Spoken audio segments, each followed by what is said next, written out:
창세기 강의의 37번째 시간입니다. 찬송가 385장 찬양합니다.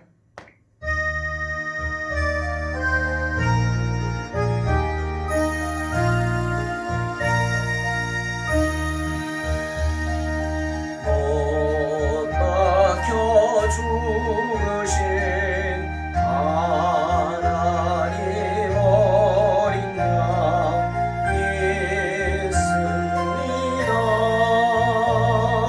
죄속함 받고서 이 몸과 맘 들여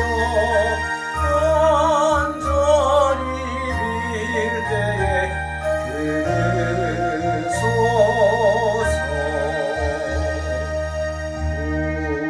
풍성한 은혜로 약한 맘 놓으사 열심 주고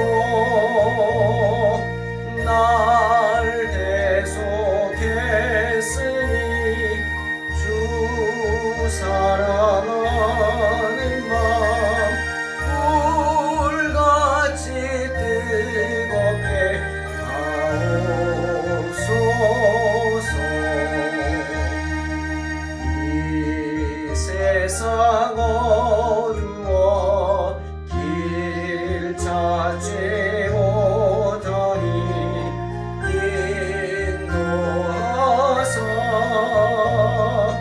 내 슬픈 눈물을 다 씻어주시고 그 밝은 빛으로 이끌소서. 내 생명 꿈같이 이 세상 떠날 때 부르시고 사랑을 베푸사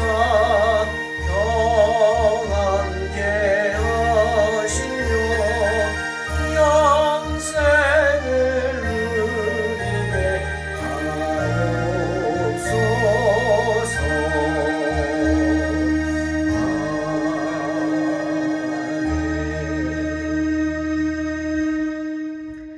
창세기 5장 25절로 32절 말씀 공독합니다. 무드셀라는 187세에 라멕을 낳았고 라멕을 낳은 후 782년을 지내며 자녀를 낳았으며 그는 969세를 살고 죽었더라. 라멕은 182세에 아들을 낳고 그 이름을 노아라 하여 이르되 여호와께서 땅을 저주하심으로 수고롭게 일하는 우리를 이 아들이 아니하리라 하였더라. 라멕은 노아를 낳은 후 595년을 지내며 자녀들을 낳았으며 그는 777세를 살고 죽었더라. 노아는 500세 된 후에 셈과 함과 야벳을 낳았더라. 아멘. 오늘 본문에는 무드셀라와 라멕과 노아에 대한 이야기가 나옵니다. 성경은 초대 족장들에 대해서 계속해서 말씀하시죠. 반복합니다. 낳고 그리고 그가 죽었더라. 낳고 죽었다는 거죠. 그런데 무드셀라의 경우 정말 성경에 나오는 사람 중에 가장 오래 산 사람이죠. 969세, 거의 1000살 가까이 살았는데 여러분 그거 아십니까? 성경 말씀대로 무드셀라가 라멕을 낳은 후에 라멕을 아들 라멕 장남이죠. 187세에 아들을 낳았는데 아들 라멕을 낳은 후에 782년을 지내면서 자녀를 낳았다 이렇게 말씀하십니다. 그러니 이 나이가 많은 1000살 가까이 되는 나이가 그냥 허무한 시간들이 아니죠. 무기력하게 그저 이러지도 저러지도 못하고 그렇게 있는 그런 시간이 아니라는 겁니다. 혈기왕성하게 예? 자녀도 낳고 열심히 살아나갔던 그런 시기라는 거죠. 그러니 무드셀라가 얼마나 많은 자녀를 낳았겠습니까? 라멕만 있는 거 아니죠. 그런데 그렇게 무드셀라가 많은 자녀를 낳았어도 특별히 성경에는 누구 이름만 나와요? 바로 무드셀라가 낳은 첫 번째 아들 라멕의 이름만 나옵니다. 무드셀라가 아들을 낳고 이름을 라멕으로 지었다. 그리고 라멕이 아들을 낳고 또 노아라고 지었다. 노아가 또 새 아들을 낳고 이름을 셈함 야벳이라 지었다. 이렇게 성경은 이름이 등장하는 사람들이 있어요. 그 사람의 자녀가 다 등장하는 게 아니에요. 그렇다면 어떤 의미가 있지 않겠습니까? 하나님께서 어떤 의미가 있기 때문에 이런 이름들을 적어 놓으신 게 아닐까요? 그런 이름들을 통해서 아마 그 주시고자 하는 어떤 메시지가 있기 때문에 그 이름들을 성경에 적어 놓은 것이 아닌가 이렇게 생각이 됩니다.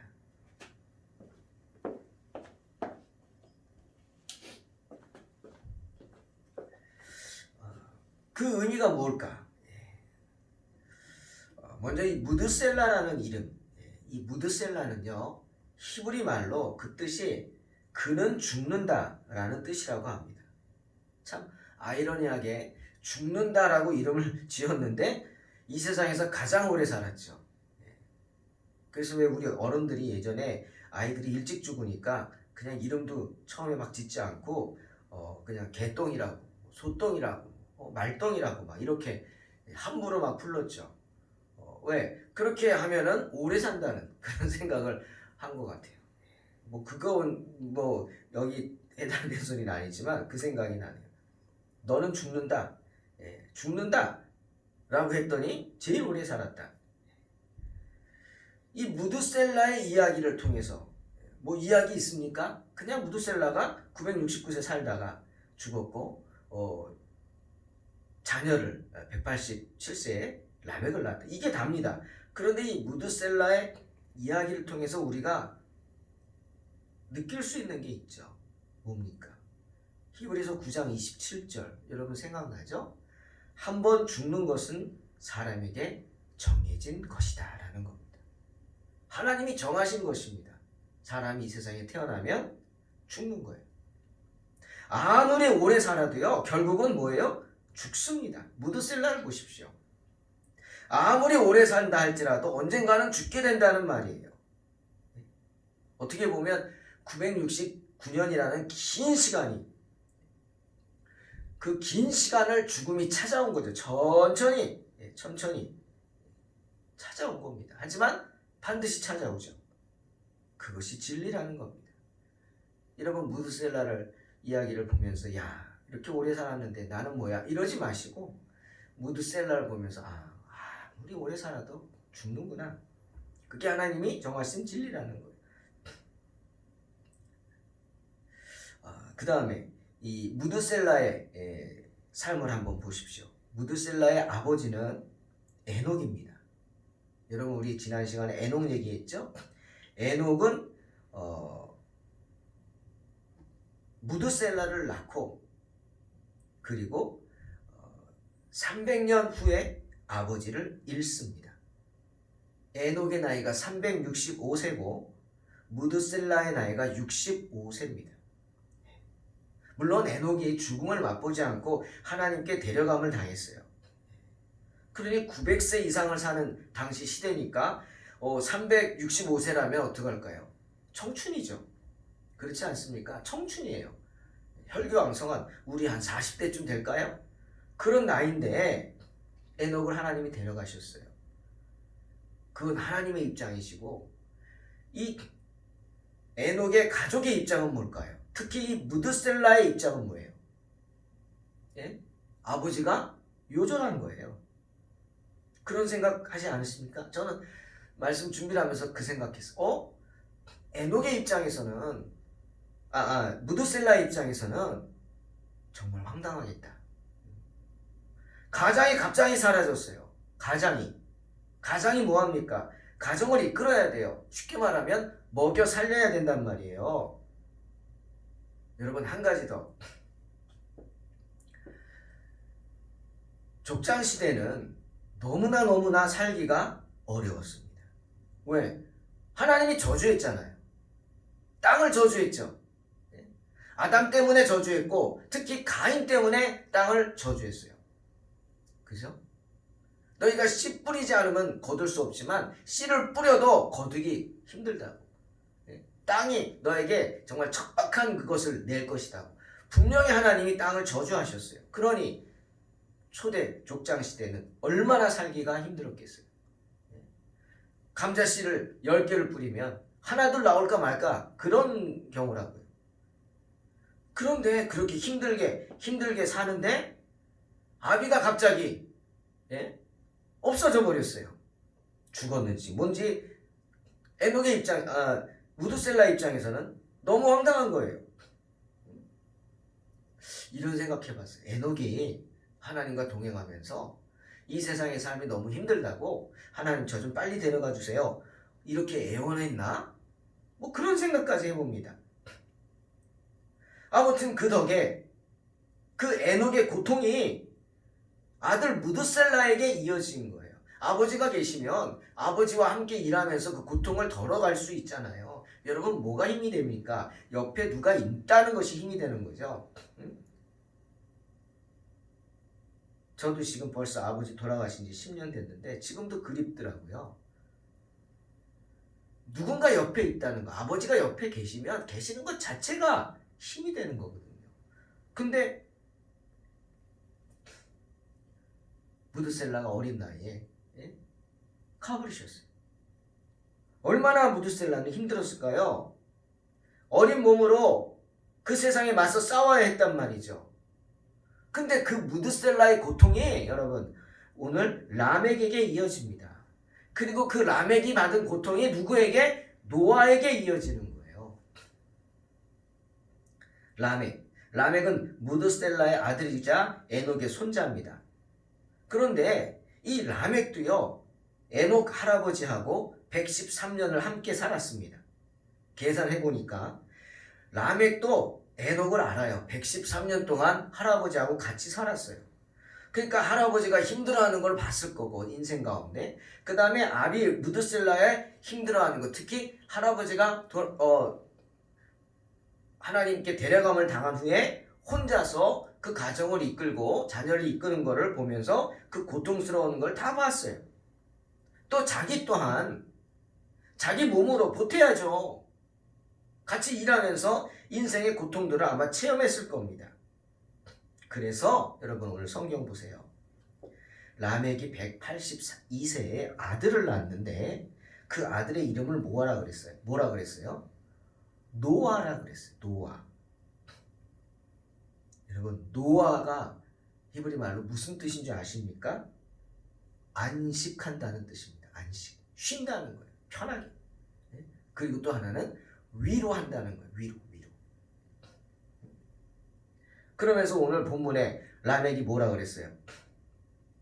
29절에 라멕이 아들을 낳고 이름을 노아라 하여 이르되 여호와께서 땅을 저주하심으로 수고롭게 일하는 우리를 이 아들이 아니하리라 이렇게 지은 거예요. 느껴지십니까? 그 아픔을? 너무너무 힘들게 땅의 저주를 받고 지금까지 살아왔는데 에녹 할아버지는 일찍 그냥 세상을 떠버리고 그 고통을 자기 아버지가 무드셀라가 이어서 오다가 그 고통이 자기에게까지 오면서 이제는 너무 힘들어 아들을 낳고 그 이름을 노아라 그런 거예요. 왜? 너로 인해서 이제 너 때는 이 하나님의 저주가 그치기를 원한다. 예언한 거 아닌가요? 그렇잖아요. 그치죠. 하나님이 물로 세상을 싹 쓸어버리죠. 새로운 세상. 그 소망을 담은 거예요. 간절한 마음으로 노아라고 하는 거예요.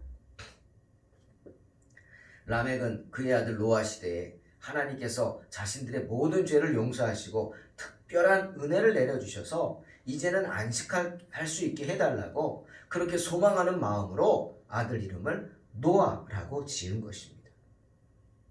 여러분 정말 초기 족장들 시기는 우리가 생각하는 에덴 동산 아니에요. 에덴 동산에서 쫓겨난 곳이에요. 그냥 이 땅에 하나님의 저주가 가득했던 곳이에요. 그러니 얼마나 힘들었겠어요.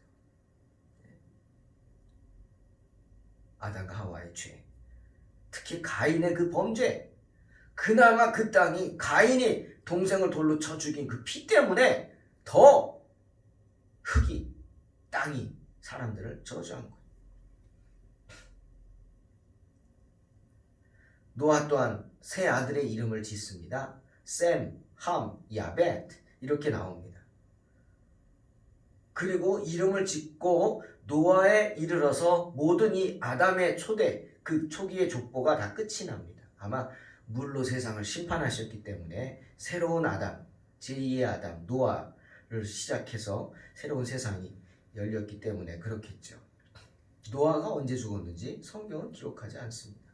하나밖에 없어요. 노아가 500살 되었을 때 세 아들을 낳았다. 그리고 저는 이런 생각을 안 했는데 이렇게 설교 준비하면서 주석책들을 보다 보니까 저는 그냥 당연히 셈이 이름 순이잖아요. 예? 첫째 아들, 둘째 아들, 셋째 아들 그렇잖아요. 장자 우선이니까 셈이 장자인 줄 알았어요. 그런데 어떤 신학자들은 셈이 장자가 아니래요. 그럼 누가 장자냐? 제일 끄트머리에 있는 야벳이 장자래요. 그 근거가 뭐냐? 창세기 9장 27절에 하나님이 야벳을 창대하게 하사라고 처음 축복한 게 근거래요. 왜? 장남을 축복하니까. 그죠? 장남이 아무리 못나도 그 집의 장손이니까 축복하잖아요. 그리고 번성하기를. 이걸 근거로 야벳이 장남일 것이다 라고 하는 거예요. 근데 왜 셈이 앞에 나왔느냐? 여러분 여기 다 이유가 있더라고요. 창세기 9장 26절에 또 이르되 셈의 하나님 여호와를 찬송하리로다 라는 말 때문입니다. 함과 야벳을 축복할 때는 이런 말 없어요. 셈을 축복할 때 셈의 하나님이라고 그래요. 셈의 하나님.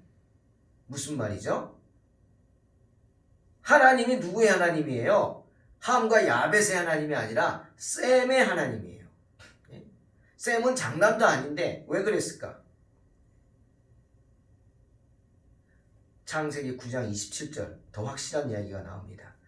하나님이 야벳을 창대하게 하사 했죠? 그 다음 말 셈의 장막에 거하게 하시고 그 다음 말 가나안이 누구예요? 함이죠. 그의 종이 되게 하시길 원하노라 이 말씀 때문에. 그래서 이 장자권이 야벳에서 누구에게? 셈에게 옮겨간 거예요. 셈의 하나님을 그래서 찬양한 거고 야벳은 셈의 장막에 거하는 거고 가나안은 함은 셈의 종이 되는 거예요.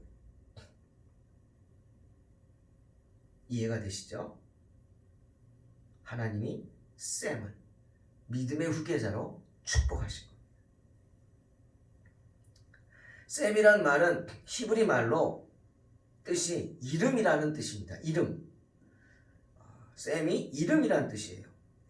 아까 무드셀라가 또는 죽는다 뭐 이런 죽음이라는 뜻처럼 셈은 이름이라는 뜻입니다. 그런데 이 부분에 대해서도 신학자 매튜 헨리가 그런 말을 하더라고요. 빌립보서 2장 9절에 바울이 이런 말을 합니다. 이러므로 하나님이 그를 지극히 높여 모든 이름 위에 뛰어난 이름을 주사. 그렇죠? 뛰어난 이름을 주사. 하늘에 있는 자들과 땅에 있는 자들과 땅 아래에 있는 자들로 모든 무릎을 예수의 이름에 꿇게 하시고 모든 입으로 예수 그리스도를 주라 시인하여 하나님 아버지께 영광을 돌리게 하셨느니라 이렇게 말씀하세요. 모든 이름 위에 뛰어난 이름을 주사. 누구죠? 셈이죠. 물론 그 이름은 어떤 네임이라는 뜻도 있지만 어떻게 보면은 이 바울의 이 말씀은 모든 이름 위에 뛰어난 이름을 주셨어요. 셈을 주셨다고요. 셈의 후손으로부터 누가 나와요? 예수 그리스도가 나오게 된다. 뭐 이렇게 이야기하더라고요. 예수 그리스도가 셈의 자손들 가운데서 나오기 때문에 그 이름을 주셨다. 영원히 함께 할 것이다. 때문에 장자도 아닌 셈의 이름을 성경 맨 앞에 놓은 이유가 뭐냐? 바로 셈의 후손으로부터 예수 그리스도가 나오기 때문에, 예수 그리스도가 제일 먼저 나와야 되는 것은 당연하기 때문에 셈을 제일 먼저 성경에 넣었다. 이런 표현을 하더라고요. 여러분, 969세를 산 무드셀라도 죽습니다. 모든 사람은 죽습니다. 때가 다를 뿐이죠. 그러니 어떻게 이 세상을 마치 안 죽을 사람처럼 살지 마시기 바랍니다. 죽습니다. 인정하십시오. 받아들여야 됩니다. 그리고 또한 인생은 고난의 연속이라는 말, 욥의 말도 묵상해 보시기 바랍니다. 람에게 그러했듯이 우리 또한 인생의 고난 가운데 있습니다. 하지만 낙심치 말고 우리를 안위해 줄, 우리에게 안식을 허락해 줄 그 노아를 기다리는 그 람에게 소망을 본받으시기 바랍니다. 하나님은 우리에게 위로를 주기를 원하시는 분입니다. 모든 이름 위에 뛰어난 이름을 주신 하나님, 바로 셈의 자손인 저와 여러분에게 하나님이 놀라운 위로와 안식을 허락하여 주실 줄로 믿습니다. 기도하겠습니다. 하나님 감사합니다. 어리석은 저희들 항상 주님 바라보게 하시고 인생의 고난 가운데서도 주님 바라보며 날마다 믿음으로 승리하게 하여 주시옵소서. 예수님의 이름으로 기도하옵나이다. 아멘. 믿음으로 승리하시기 바랍니다.